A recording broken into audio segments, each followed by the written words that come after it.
Greetings and welcome to the Crane Bag Podcast. I am Jay Leeming. Thank you for joining me. This is an unusual episode of this podcast for several reasons. The first being I'm recording it on my phone in Crete. Yes, crazy. I am on a 2-month journey through Greece and Cyprus, a storytelling journey, telling stories and learning as much as I can about these places. And so that's where I am. It's a world of rocks and goats and olive trees. It's pretty amazing. So I'm here and I've brought the Odyssey with me, of course, and I've been reading it. And at a certain point, I was like, well, wait a minute, I'm going to read this aloud. And what the heck, why don't I record it for my own use, for no other reason? So that's what I've been doing. And then I thought, well, what the heck? People who listen to my podcast might want to hear it too. So what you have here is me reading the Odyssey, the first book of the Odyssey. I'm reading the Loeb version. Loeb is this library of, all the big hits, the greatest hits. The translation's by A.T. Murray. It's a prose translation, and the great good thing about that is it is very close to the Greek. I mean, how close can you get? Well, you can't really get that close, but in English, it's like, it basically just says what the Greek says, pretty much as you can. If I was going to read a copy of the Odyssey just for fun, well, I'm reading this for fun too, I guess. But if I was going to put one in your hands and say, oh, they really work for you, I wouldn't pick this one. I'd pick probably Robert Fagles, but there's a lot of second place ones. Lattimore's really good. A lot of good translations out there. But this translation is, like I say, accurate to the Greek. And you got the Greek on the other side. And I wouldn't say I read ancient Greek, but I can pronounce it. And I know some words. So it's just fun to just look at it and be like, oh yeah, there's the Greek. That's cool. And you just pick it up and there it is. Os phato telemakos, So yeah. So anyway, I'm just reading. This is the first book of the Odyssey and it's me reading it. As you know, I think if you've listened to this podcast, I'm a storyteller. And so this isn't what I usually do. I don't read stories. Nothing on this podcast is read. It's me just telling it to a microphone, and it's different every time. And I just tried to do it as well as I can. So this is a deep dive. If you want to get to know the Odyssey more, this is I guess it's like an audiobook, of which there are many fine ones out there. But, well, you got me doing it. I am going to do this with the whole thing, but I'm probably not going to put it on the podcast unless there's an outcry and people really want to hear that. But I just thought I'd put this first one out there. And of course, in reading it again, I noticed like 10 million things, which are very interesting about this story. And I'll talk about them at the end. This book's about a half hour long. If you've heard me tell this story, if you've read the story, it might be interesting to hear this and just hear the differences between this and between what I do as a storyteller. All right, then, shall we? Yeah, why not? All right, here you go. Book 1 of the Odyssey coming at you.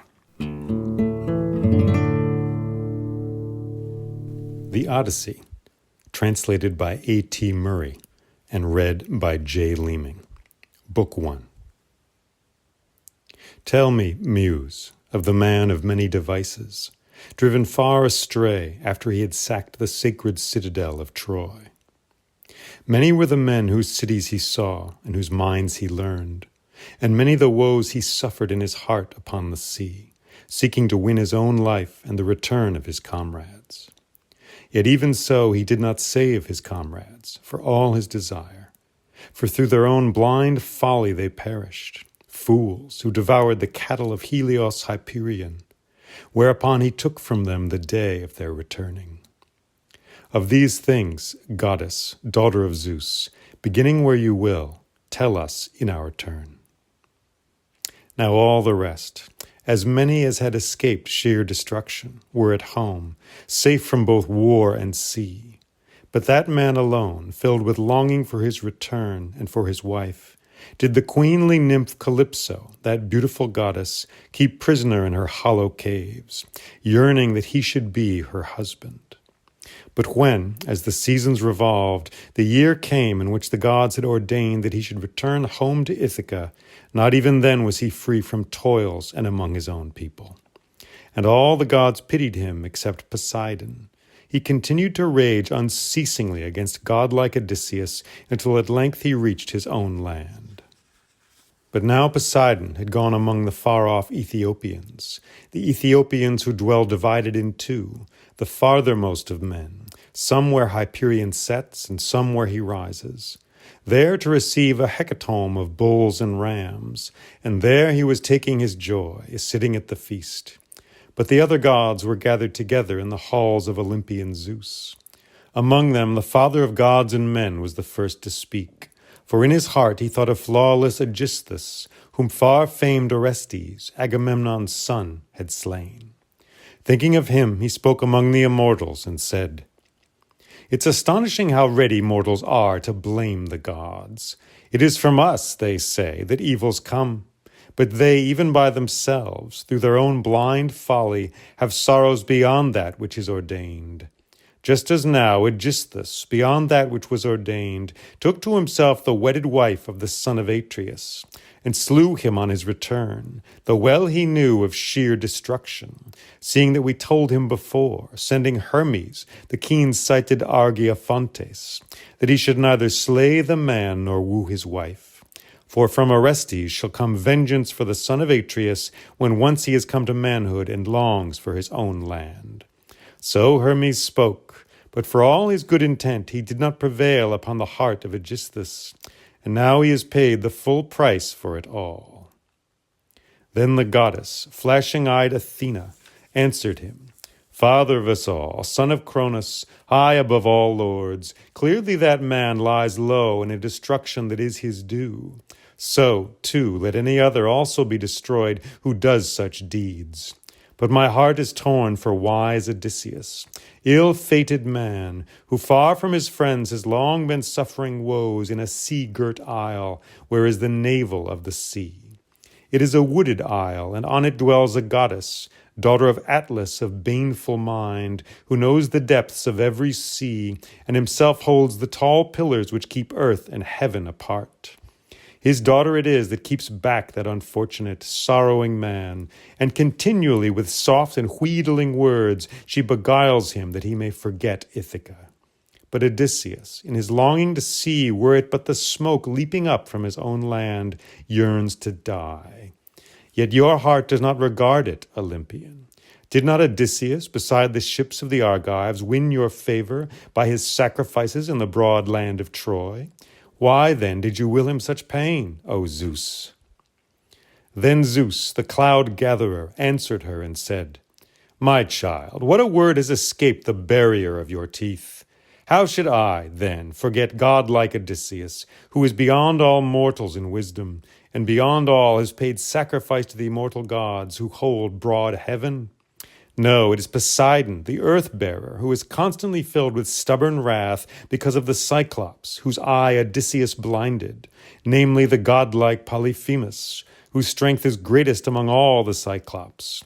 And the nymph Thoosa bore him, daughter of Phorcys, who rules over the barren sea.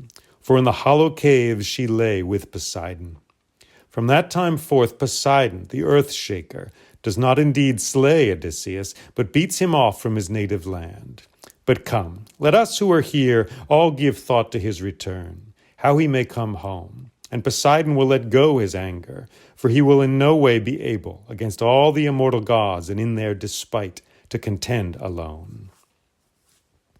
Then the goddess, flashing-eyed Athena, answered him, "Father of us all, son of Cronus, high above all lords, if indeed this is now well-pleasing to the blessed gods, that the wise Odysseus should return to his own home, let us send forth Hermes, the guide, Argiafontes, to the isle Ogygia, that with all speed he may declare to the fair-tressed nymph our fixed resolve, namely the return of steadfast Odysseus, that he may come home.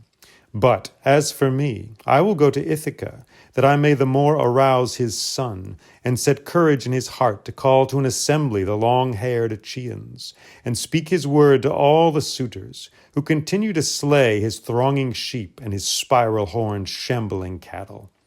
And I will guide him to Sparta and to sandy Pylos, to seek tidings of the return of his staunch father, if perchance he may hear of it, that good report among men may be his.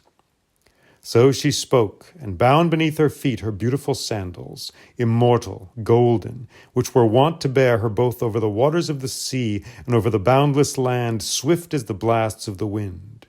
And she took her stout spear, tipped with sharp bronze, heavy and huge and strong, with which she vanquishes the ranks of men, of heroes, with whom she is angry, she, the daughter of the mighty sire. Then she went darting down from the heights of Olympus, and took her stand in the land of Ithaca at the outer gate of Odysseus, on the threshold of the court. In her hand she held the spear of bronze, and she was in the likeness of a stranger, Mentes, the leader of the Taphians. There she found the proud suitors. They were taking their pleasure at checkers in front of the doors, sitting on the hides of oxen which they themselves had slain. And of the heralds and busy squires, some were mixing wine and water for them in bowls. Others again were washing the tables with porous sponges and setting them out, while still others were portioning out meats in abundance. The godlike Telemachus was far the first to see her, for he was sitting among the suitors, troubled at heart, seeing in thought his noble father, should he perchance come from somewhere and make a scattering of the suitors in the palace, and himself win honor and rule over his own house. As he thought of these things, sitting among the suitors, he beheld Athena, and he went straight to the outer door, for in his heart he counted it shame that a stranger should stand long at the gates. So, drawing near, he clasped her right hand, and took from her the spear of bronze, and he spoke, and addressed her with winged words. "Hail, stranger! In our house you shall find entertainment, and then, when you have tasted food, you shall tell what you have need of." So saying, he led the way, and Pallas Athena followed. And when they were within the lofty house, he carried the spear and set it against a tall pillar in a polished spear rack, where were set many spears besides, to wit, those of steadfast Odysseus. Athena herself he led and seated on a chair, spreading on it a linen cloth, a beautiful chair, richly wrought, and below was a footstool for the feet. Beside it he placed for himself an inlaid seat, apart from the others, the suitors, lest the stranger, vexed by their din, should loathe the meal, seeing that he was in the company of arrogant men, and also that he might ask him about his father that was gone. Then a handmaid brought water for the hands in a beautiful pitcher of gold, and poured it over a silver basin for them to wash, and beside them drew up a polished table. And the grave housekeeper brought and set before them bread, and with it dainties in abundance, giving freely of her store. And a carver lifted up and placed before them platters of all sorts of meats, and set by them golden goblets, while a herald continually walked to and fro, pouring them wine. Then in came the proud suitors, and thereafter sat down in rows on chairs and high seats. Heralds poured water over their hands, and maidservants heaped by them bread in baskets, and youths filled the bowls brimful of drink, and they put out their hands to the good cheer lying ready before them. Now after the suitors had put away the desire for food and drink, their hearts turned to other things, to song and to dance, for these things are the crown of a feast. And a herald put the beautiful lyre in the hands of Phemius, who sang among the suitors under compulsion, and he struck the chords in prelude to his sweet lay. But Telemachus spoke to flashing-eyed Athena, holding his head close, that the others might not hear. "Dear stranger, will you be angry with me for the word that I shall say? These men are busied with things like these, the lyre and song, without misgiving, seeing that without atonement they devour the livelihood of another, of a man whose white bones, it may be, rot in the rain as they lie upon the mainland, or the waves roll them in the sea. Were they to see him return to Ithaca, they would all pray to be swifter of foot, rather than richer in gold and in raiment. But now he has thus perished by an evil doom. Nor for us is there any comfort, no, not though any one of men upon the earth should say that he will come. Gone is the day of his returning. But come, tell me this, and declare it truly. Who are you among men, and from where? Where is your city, and where your parents? On what sort of ship did you come, and how did sailors bring you to Ithaca? Who did they declare themselves to be? For I do not suppose you came here on foot. And tell me this also truly, that I may be certain of it, whether this is your first visit here, or whether you are indeed a friend of my father's house.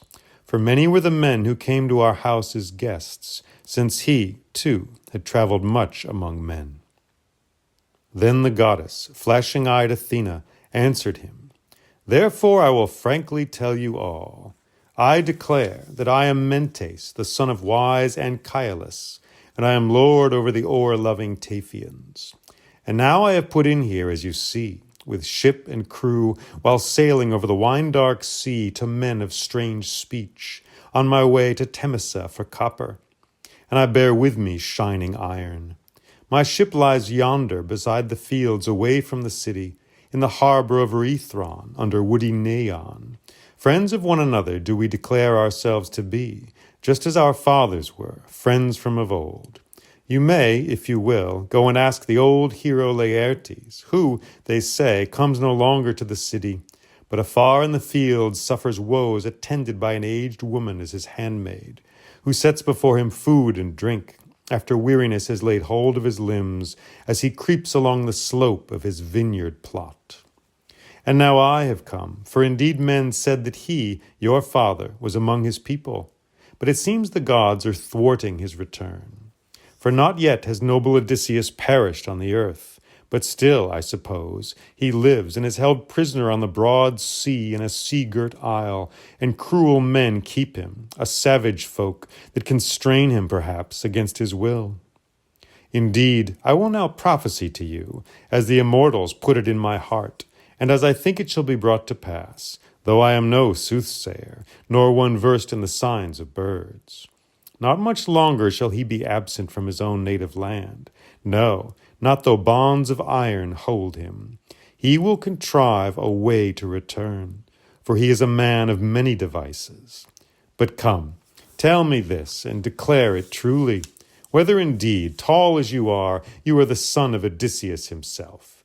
Wondrously like his are your head and beautiful eyes, for many were the times we consorted with one another, before he embarked for the land of Troy, whither others, too, the bravest of the Argives, went in their hollow ships. But since that day, neither have I seen Odysseus, nor he me. Then wise Telemachus answered her, Therefore, stranger, will I frankly tell you all. My mother says that I am his child, but I do not know this, for never yet did any man know his parentage of his own knowledge. Ah, would that I had been the son of some fortunate man, whom old age took among his own possessions. But now, since you ask me about this, they say that I was begotten by him who is the most ill-fated of mortal men. Then the goddess, flashing-eyed Athena, answered him, Surely, then, no nameless lineage have the gods appointed for you in time to come, seeing that Penelope bore you such as you are. But come, tell me this and declare it truly. What feast, what throng is this? What need have you of it? Is it a drinking bout or a wedding feast? For this plainly is no meal to which each brings his portion. With such outrage and arrogance do they seem to me to be feasting in your halls. Angered would a man be at seeing all these shameful acts, any man of sense who should come among them. Then wise Telemachus answered her, Stranger, since indeed you ask and question me about this, our house once bade fair to be rich and irreproachable, so long as that man was still among his people. But now the gods have willed otherwise in their evil devising, seeing that they have caused him to pass from sight as they have no other man. For I should not so grieve for his death, if he had been slain among his comrades in the land of the Trojans, or had died in the arms of his friends, when he had wound up the skein of war. Then would the whole host of the Achaeans have made him a tomb, and for his son, too, he would have won great glory in days to come. But as it is, the harpies have swept him away and left no tidings. He is gone out of sight, out of hearing, and for me he has left anguish and weeping. Nor do I by any chance mourn and groan for him only, seeing that the gods have brought upon me other painful troubles. For all the princes who hold sway over the islands, Dulcium and Same and wooded Zacynthus, and those who lord it over rocky Ithaca, all these woo my mother and lay waste my house. And she neither refuses the hateful marriage, nor is she able to settle the matter, but they with feasting consume my property. Before long they will bring me, too, to ruin. Then, stirred to anger, Pallas Athena spoke to him. Ah me, you have indeed bitter need of Odysseus who is gone, that he might lay his hands upon the shameless suitors. Would that he might come now and take his stand at the outer gate of the house, with helmet and shield and 2 spears, such a man as he was when I first saw him in our house drinking and making merry, on his way back from Ephyre, from the house of Ilus, son of Mermerus. For thither too went Odysseus in his swift ship in search of a deadly drug, that he might have it to smear his bronze-tipped arrows with. Yet Ilus did not give it to him, for he stood in awe of the gods that are forever. But my father gave it, for he was terribly fond of him. Would, I say, that in such strength Odysseus might come among the suitors. Then should they all meet with a swift death and a bitter marriage. Yet this lies on the knees of the gods, to be sure, whether he shall return and wreak vengeance in his halls, or whether he shall not. But for yourself, I urge you, take thought how you may drive out the suitors from the hall. Come now, give ear, and hearken to my words. Tomorrow call to an assembly the Achaean heroes, and speak your word to all, and let the gods be your witnesses. As for the suitors, tell them to scatter, each to his own. And for your mother, if her heart bids her marry, let her go back to the hall of her powerful father, and there they will prepare a wedding feast, and make ready the gifts in their abundance, all that should go for a well-loved daughter. And to yourself I will give wise counsel, if you will listen. Man with 20 rowers the best ship you have, and go to seek tidings of your father, who has been long gone, in case any mortal may tell you, or you may hear a rumor from Zeus, which oftenest brings tidings to men. First go to Pylos and question noble Nestor, and from there to Sparta, to fair-haired Menelaus, for he was the last of the bronze-shirted Achaeans to reach home. If you hear that your father is alive and coming home, then surely, though you are much afflicted, you could endure for another year. But if you hear that he is dead and gone, then return to your own native land and heap up a mound for him, and over it pay funeral rites, sumptuous ones as is due, and give your mother to a husband. Then when you have done all this and brought it to an end, thereafter take thought in mind and heart how you may slay the suitors in your halls, whether by guile or openly. For it does not beseem you to practice childish ways, since you are no longer of such an age. Or have you not heard what fame the noble Orestes won among all mankind when he slew his father's murderer, the guileful Aegisthus, because he slew his glorious father? You too, my friend, for I see that you are comely and tall, be valiant, that many a one of men yet to be born may praise you. But now I will go down to my swift ship and my comrades, who, I doubt not, are chafing much at waiting for me. For yourself, give heed, and have regard to my words. Then wise Telemachus answered her, Stranger, in truth you speak these things considerately, as a father to his son, and never will I forget them. But come now, tarry, eager though you are to be gone, in order that when you have bathed and satisfied your heart to the full, you may go to your ship glad in spirit, and bearing a gift costly and very beautiful, which shall be to you an heirloom from me, such a gift as dear friends give to friends. Then the goddess, flashing-eyed Athena, answered him, Keep me now no longer, when I am eager to be gone, and whatever gift your heart bids you give me, give it when I come back to bear to my home, choosing a very beautiful one. It shall bring you its worth in return. So spoke the goddess, flashing-eyed Athena, and departed, flying upward like a bird. And in his heart she put strength and courage, and made him think of his father even more than before. And in his mind he marked what had happened and marveled, for he suspected that she was a god, and at once he went among the suitors, a godlike man. For them the famous minstrel was singing, and they sat in silence, listening, and he sang of the return of the Achaeans, the woeful return from Troy which Pallas Athena laid upon them. And from her upper chamber the daughter of Icarius, wise Penelope, heard his wonderful song, and she went down the high stairway from her chamber, not alone, for 2 handmaids attended her. Now when the fair lady had come to the suitors, she stood by the doorpost of the well-built hall, holding before her face her shining veil, and a faithful handmaid stood on either side of her. Then, as the tears filled her eyes, she spoke to the divine minstrel. Phemius, many other things you know to charm mortals, deeds of men and gods which minstrels make famous. Sing them one of these as you sit here, and let them drink their wine in silence. But cease from this woeful song which always harrows the heart in my breast, for upon me above all women is come a sorrow not to be forgotten. So dear a face do I always remember with longing, my husband's, whose fame is wide through Hellas and mid-Argos.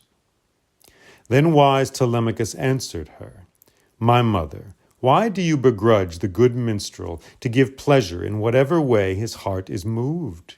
It is not minstrels that are to blame, but Zeus, I suppose, is to blame, who gives to bread-eating men, to each one as he will.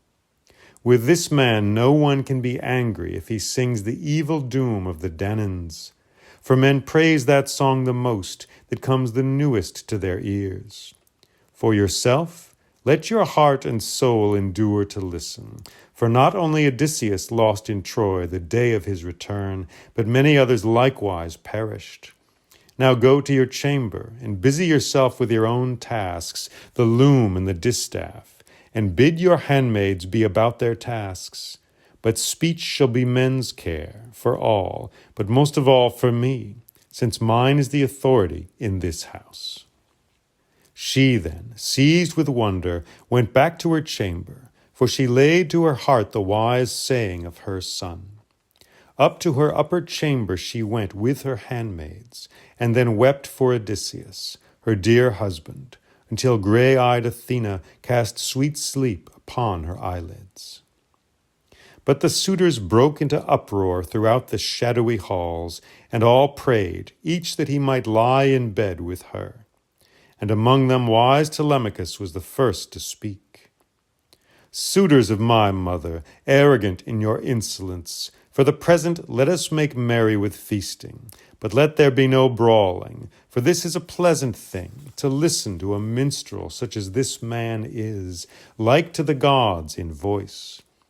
But in the morning let us go to the assembly and take our seats, one and all, that I may declare my word to you outright that you depart from these halls.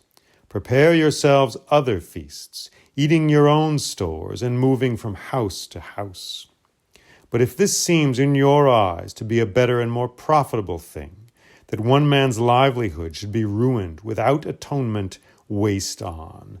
But I will call upon the gods that are forever, in hopes Zeus may grant that deeds of requital occur. Without atonement, then, would you perish within my halls. So he spoke, and they all bit their lips and marveled at Telemachus, because he spoke boldly. Then Antinous, son of Eupeithes, answered him, Telemachus, surely the gods themselves are teaching you a lofty style, and to speak with boldness. May the son of Cronus never make you king in sea-girt Ithaca, which thing is by birth your heritage.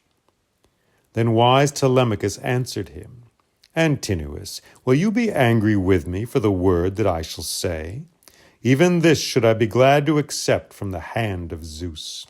Do you truly think that this is the worst fate among men? No, it is no bad thing to be a king.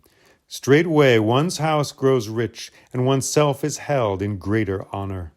However, there are other kings of the Achaeans in plenty in sea-girt Ithaca, both young and old.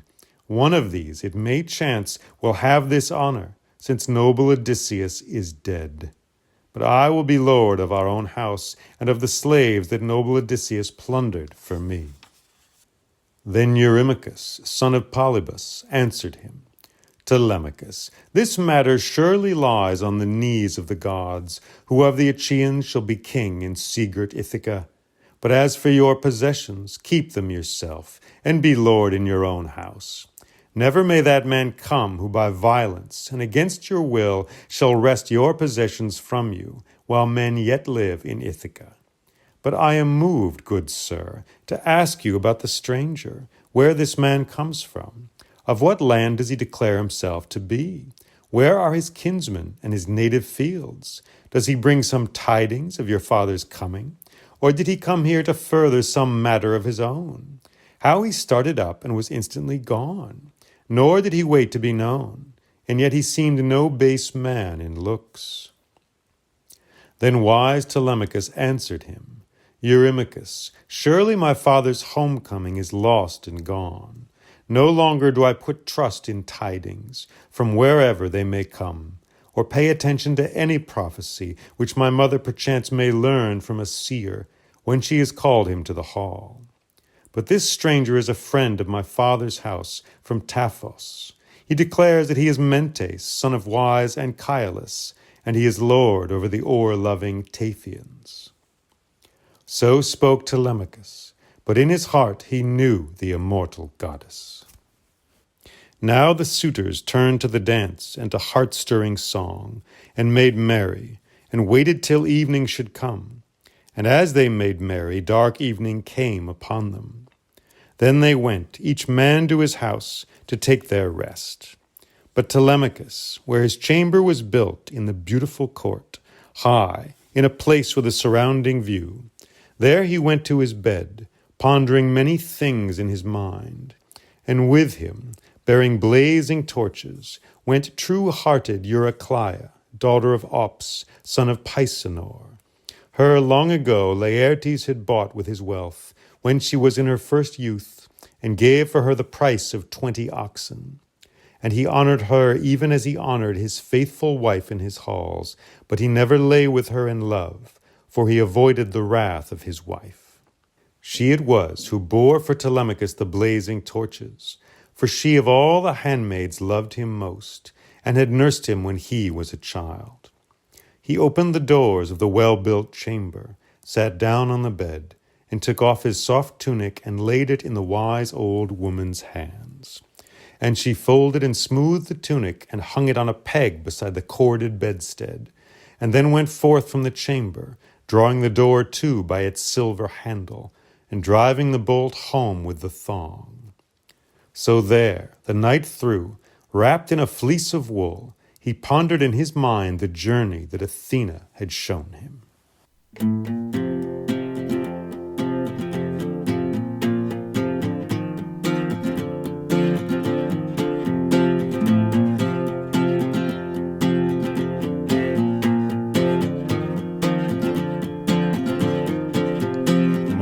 Budam zende shodam, ode budam zende shodam, ode budam zende shodam, ode budam zende shodam, ode budam zende shodam, ode budam zende shodam, ode budam zende shodam, ode budam zende shodam, ode budam zende shodam, ode budam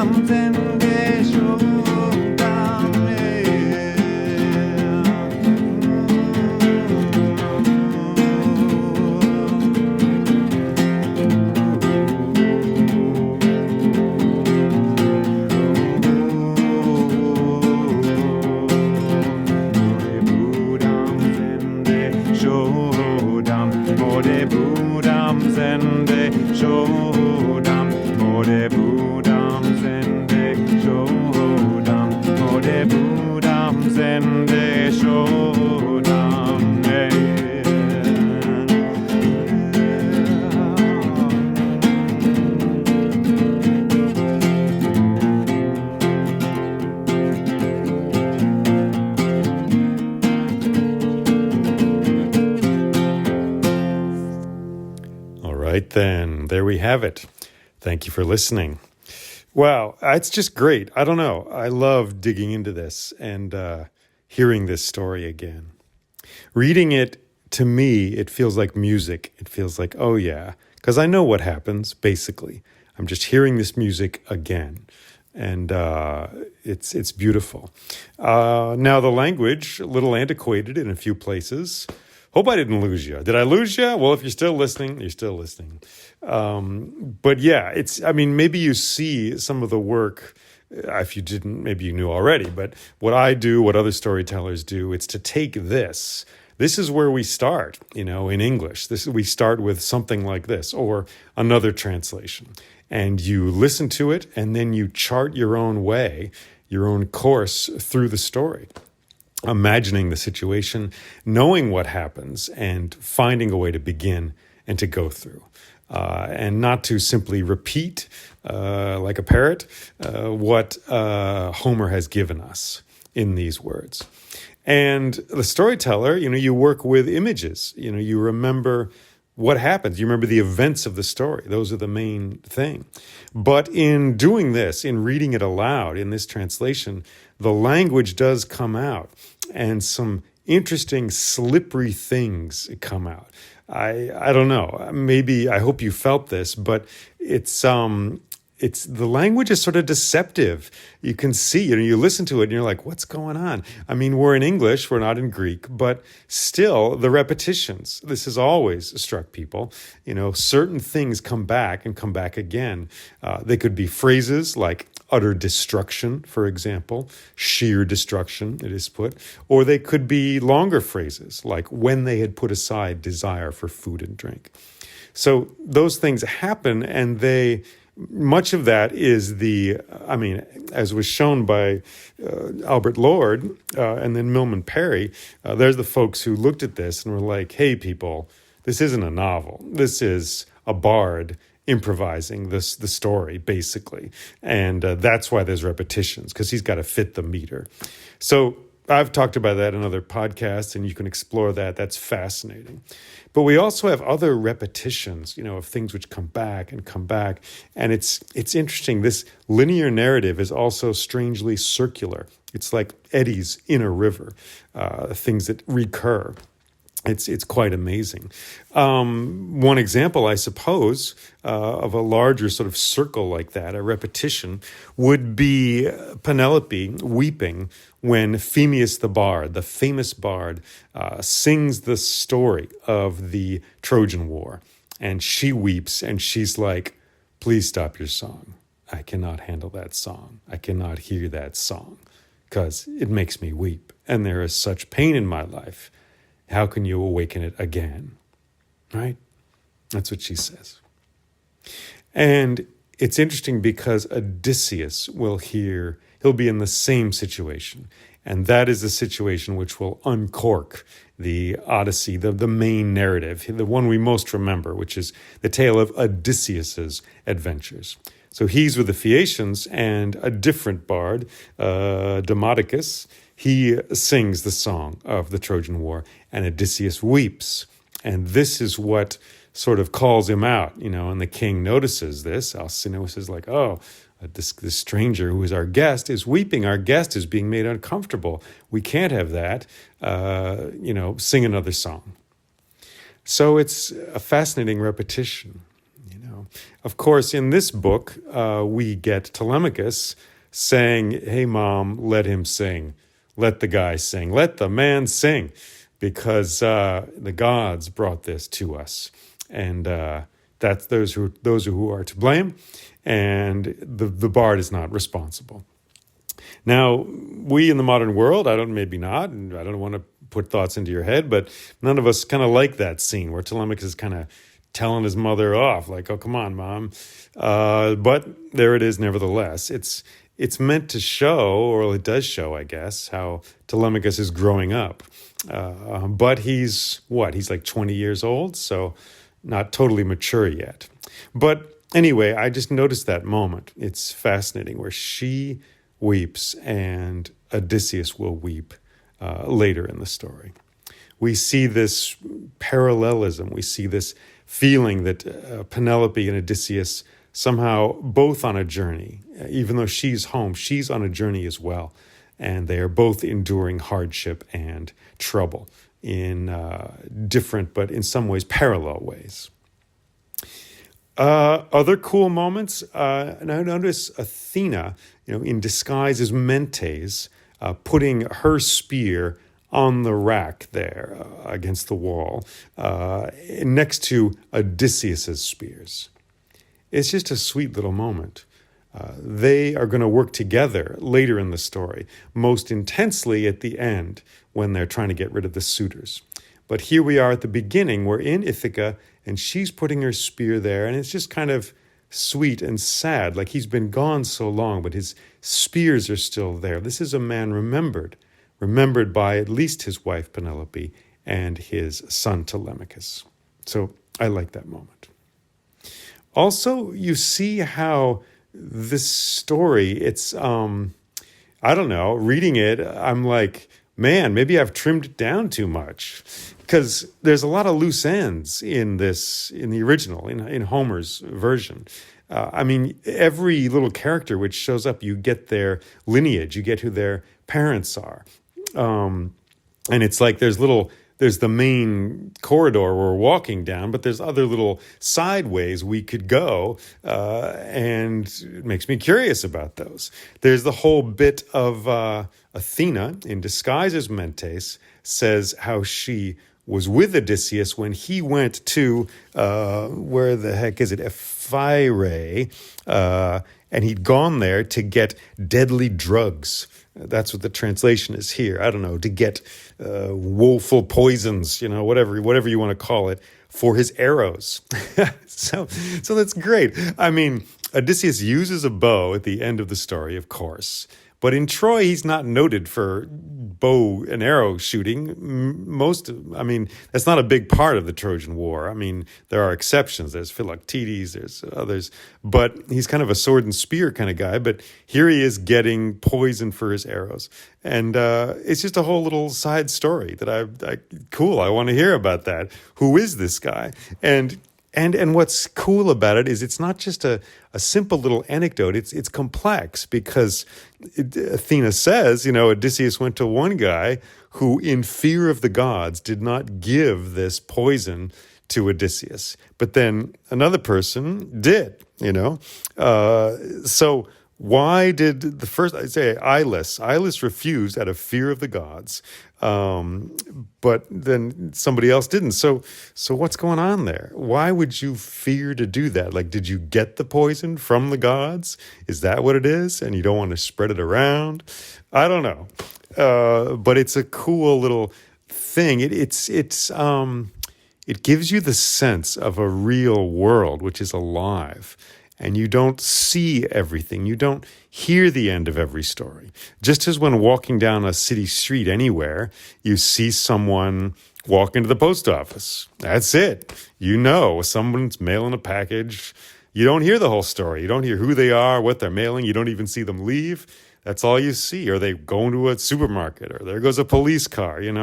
That's what life is like. There are all these sort of half stories around us, because we are part of this larger tapestry. And it's not a narrative where everything is completely beginning, middle, end. And so reading this, I feel that. And I'm like, oh, yeah, that's cool. All these little details are like, wow, what's over there? I don't know. Makes me want to explore the story more. And I've said this before in my own version, in commenting on that, but we have this emphasis on the humans bring trouble on themselves from the beginning. Zeus declares that. And it's interesting coming from the Iliad, which chronologically in story time is, of course, before this. And in that, the gods are there at every turn, making people do stuff, think things, say things. They're everywhere. It's like no human has any choice. It almost seems that way because the gods are just there pulling the strings.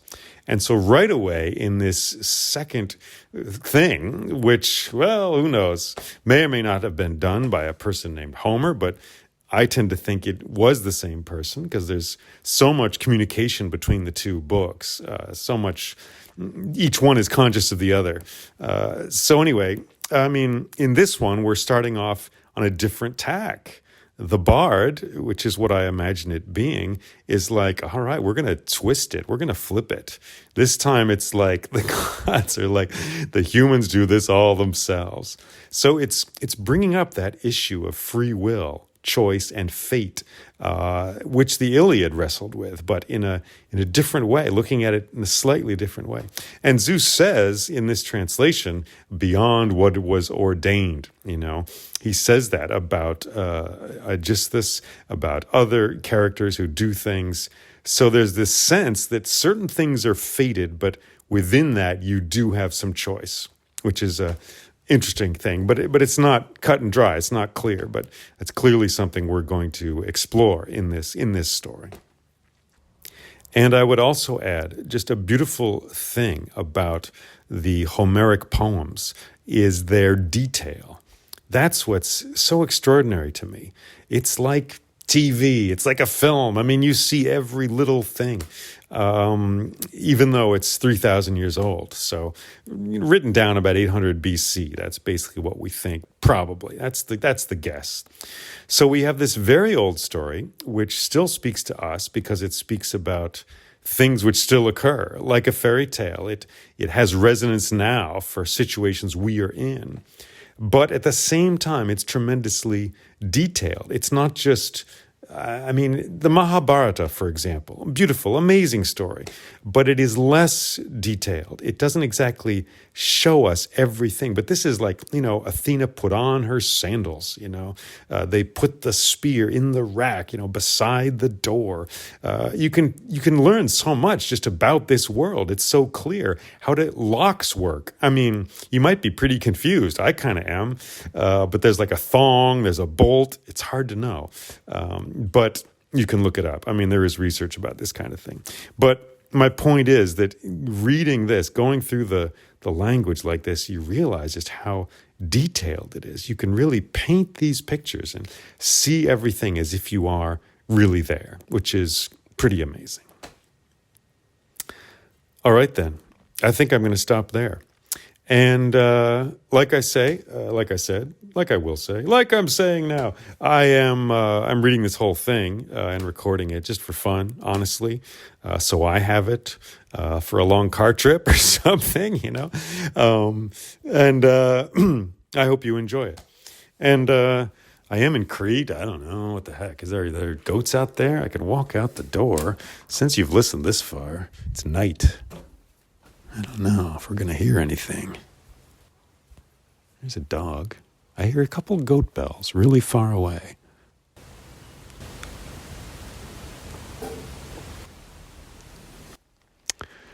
Well, I'll boost the volume on that and we'll see what we get. There's a dog out there and there's a goat in the olive grove. There are stars up above. The air smells moist. The stars, I see Cassiopeia up there. And it's remarkable. The goats have no predators out here, so they're just happy campers, it seems. All right. Thank you so much for listening to this.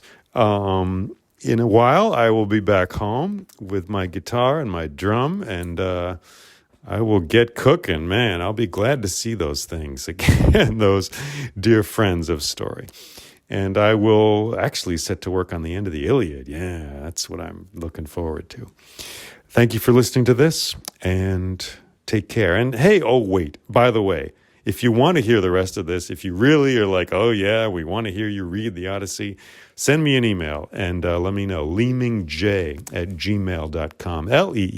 LeemingJ jay@gmail.com. And of course, if you care to support this podcast, please do so. It is because of my many Patreon supporters that I'm able to offer this podcast for free and to share these stories with the world.